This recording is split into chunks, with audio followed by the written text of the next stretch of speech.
Bom dia, meu povo, tudo bem? Vamos dar sequência ao estudo da lição da Escola Sabatina. Hoje é quinta-feira, 3 de julho, e o tema da lição de hoje, mudanças de plano.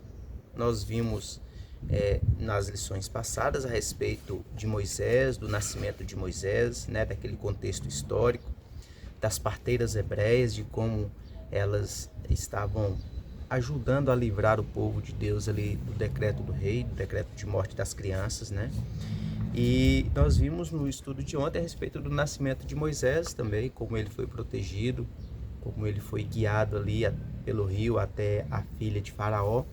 E a princípio, Moisés era para ser uma criança bem cuidada, para que futuramente pudesse morar com a filha de Faraó e quem sabe até ser um futuro rei, Porém, no título de hoje, como já mencionado aqui, mudança de planos. Estou com um pouco de dificuldade aqui para ler, perdi meu óculos, mas espero, inclusive, eu estou achando que eu estou um pouco escuro aqui na imagem, mas espero que vocês consigam assistir de boa aí.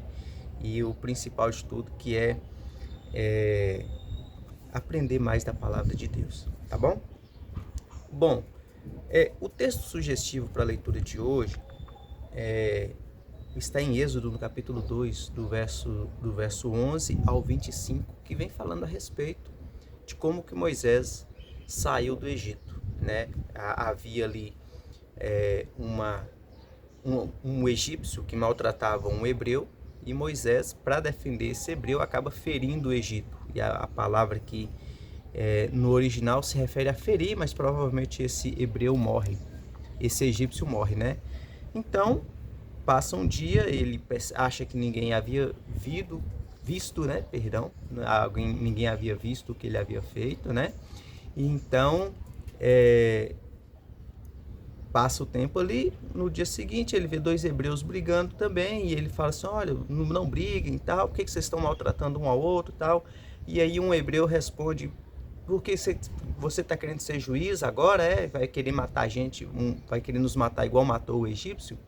E ele percebe ali que, como dizem, o que ele havia feito já estava na boca do povo, E a Bíblia diz que Faraó tenta matá-lo, procura matá-lo, e ele foge do Egito e vai para a terra de Midian. Nessa terra de Midian, ele chega a um poço. Nesse poço, as filhas de Jetro estavam tirando água, porém chegam os homens e começam a maltratá-las e tal, e Moisés também as defende, ao passo que as filhas de Jetro voltam para casa e falam o que aconteceu ali com o seu pai, e Jetro manda chamar Moisés, e Moisés passa a viver com ele ali. A história de Moisés, a Bíblia fala que Moisés viveu 120 anos. E essa vida dele pode ser dividida em 3 partes. Os primeiros 40 anos ele tendo vivido no Egito, sendo que a maior parte desse período no palácio real, Depois 40 anos vivendo com Jetro, no deserto.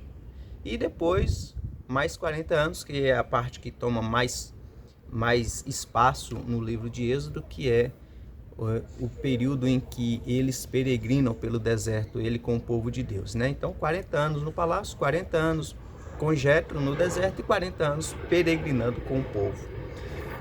Tem um comentário aqui interessante no estudo da lição da Escola Sabatina, que diz assim, bom, primeiro, mudanças de plano. Então, Moisés já não ia ser mais ali o rei do Egito, Ele recusou ali aquele desejo, ele não era desejo dele, mas aquela possibilidade de ser um deus, entre aspas, já que Faraó se denominava um deus, para ir viver uma vida simples no deserto, cuidando de ovelhas e tal.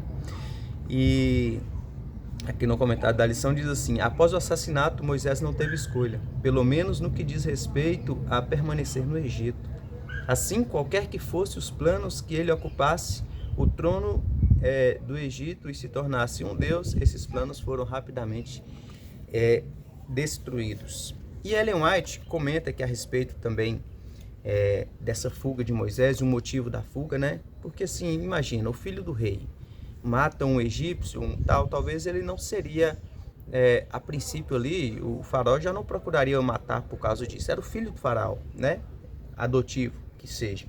Mas Ellen White disse assim: em pouco tempo, os egípcios ficaram sabendo do caso, e a notícia logo chegou com bastante exagero aos ouvidos do faraó.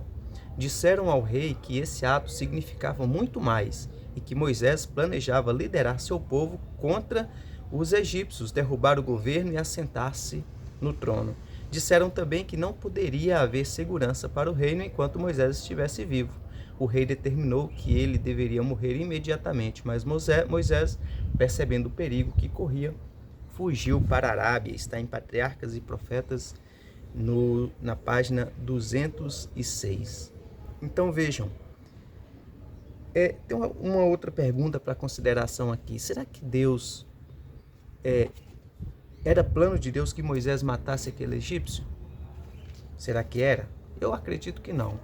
Acredito que Deus poderia usar Moisés de outra forma para libertar o seu povo, né? Mas a gente percebe que mesmo em meio a adversidades, Deus pode guiar a nossa vida e pode cuidar de cada um de nós, tá bom? Mesmo em meio às nossas falhas, mesmo em meio assim a aflições, dificuldades, Deus pode mudar o rumo da nossa vida, tá? Basta que a gente creia nele e entreguemos as nossas vidas nas mãos dele. Uma outra curiosidade que tem aqui é porque Moisés primeiro tenta defender aquele hebreu daquele egípcio, né? Depois ele tenta defender ou separar a briga entre dois hebreus. Depois Moisés tenta defender ou defende as filhas de Jetro. Então Moisés, ele tinha assim um senso de justiça nele. Ele queria muitas vezes resolver as coisas por conta própria, né? Então já é assim um pensamento de Moisés e também uma ligação que a gente percebe que Moisés já tinha ali com o povo hebreu, mesmo tendo vivido tanto tempo no palácio, né? Ele tinha uma ligação com o povo hebreu. E uma prova disso é que quando ele tem o seu primeiro filho, com Zípora, que é a filha de Jetro, ele põe o nome do filho de Gerson. Era costume, na antiguidade, as mães colocarem os nomes nos filhos. Só que Moisés escolhe colocar o nome de Gerson, porque o nome significa sou peregrino em terra estranha. Então ele tinha ainda uma ligação com aquele povo lá, o povo hebreu, que estava escravizado lá no Egito. Ele não diz que era peregrino porque ele era um egípcio que estava fora do Egito. Não, não era isso. Ele era um peregrino em terra estranha porque ele se sentia um dos hebreus que estavam agora longe de casa, que estava longe de casa, né? Então é isso, que nós possamos a cada dia mais procurar entender um pouco mais da palavra de Deus e também deixar que Ele guie as nossas vidas, assim como Ele guiou a de Moisés, mesmo passando pelas aflições que a vida nos oferece, tá bom? Vamos orar? Oremos então ao Senhor. Pai amado, querido Deus que estás nos céus, louvado seja o teu santo nome. Te agradecemos, Pai Santo, por tua bondade e misericórdia, por tuas providências e cuidado por cada um de nós. E queremos, Senhor Deus, te pedir que o Senhor guie as nossas vidas, assim como guiou também a vida de Moisés. E foi um homem exemplar, a qual a tua palavra nos mostra. Que nós também possamos ser imbuídos pelo teu Santo Espírito, também pessoas exemplares. E pessoas também que procurem a paz, procurem salvar o próximo. Dá-nos a tua graça, o teu perdão, livra-nos de todo mal, oramos em nome de Jesus. Amém. Pessoal, então é isso. Espero que você esteja aprendendo também no estudo da palavra de Deus e que nós tenhamos a cada vez mais o desejo de abrir a palavra e aprender mais do nosso Deus, porque por mais que você leia a sua palavra, por mais que você aprenda com a leitura, o estudo aprofundado nos ajuda muito a entendermos mais ainda a respeito dos planos de Deus e do cuidado que Ele tem conosco, tá bom? Fique com Deus, até o nosso próximo estudo e é isso.